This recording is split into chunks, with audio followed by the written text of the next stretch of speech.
guys, it's Craighead here, and Mel asked me to speak in my own words what Jesus has been speaking to me over this time. So there have been a few things that I've learned.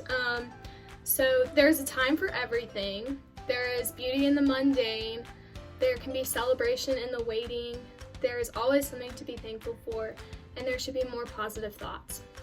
So I'm gonna step through all of them and give you some examples of how I've been learning that. So I was doing a study of Ecclesiastes with Abby and Grafton, and in Ecclesiastes 3, it says, "There is a time for everything. For everything there's a season, and a time for every matter under heaven. A time to be born and a time to die, a time to plant and a time to pluck what is planted, a time to kill and a time to heal, a time to break down and a time to build up, a time to weep and a time to laugh, a time to mourn and a time to dance, a time to cast away stones and a time to gather stones together, a time to embrace and a time to refrain from embracing, a time to seek and a time to lose, a time to keep and a time to cast away, a time to tear and a time to sow, a time to keep silence and a time to speak, a time to love and a time to hate, a time for war and a time for peace." So what I've learned through this is that God is doing everything in His time. We are still in His hands. Nothing about that has changed, and He will still provide for us. Going on to there is beauty in the mundane. I've really been learning this. I saw a verse in Galatians 6:9, and it says, "And let us not grow weary of doing good, for in due season we will reap if we do not give up." So there's so much to appreciate about the mundane, everyday life and the repetitive parts of life. And I think if you truly stop to notice it, then you can see the beauty that it's bringing into your life, and you will reap so much out of that. There can be celebration in the waiting.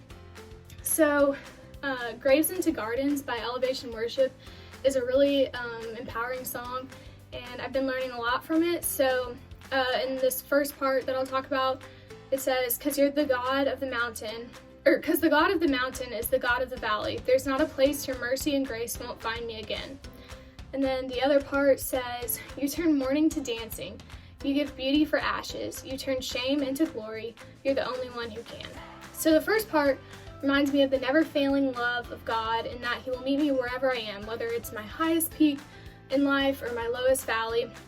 He meets me in my season of waiting, and I can find celebration in that because of the amazing things He has the power to turn different things into. So at every stage in life, in the stage of waiting, He meets me and turns my life around. So kind of like seeing the beauty in the mundane, I feel like there's always something to be thankful for.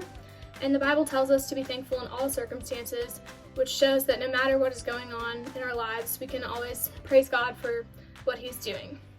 And then there should be more positive thoughts. So this is a huge one for me because I think in this time it's so easy to let negative thoughts and negativity creep in to our lives.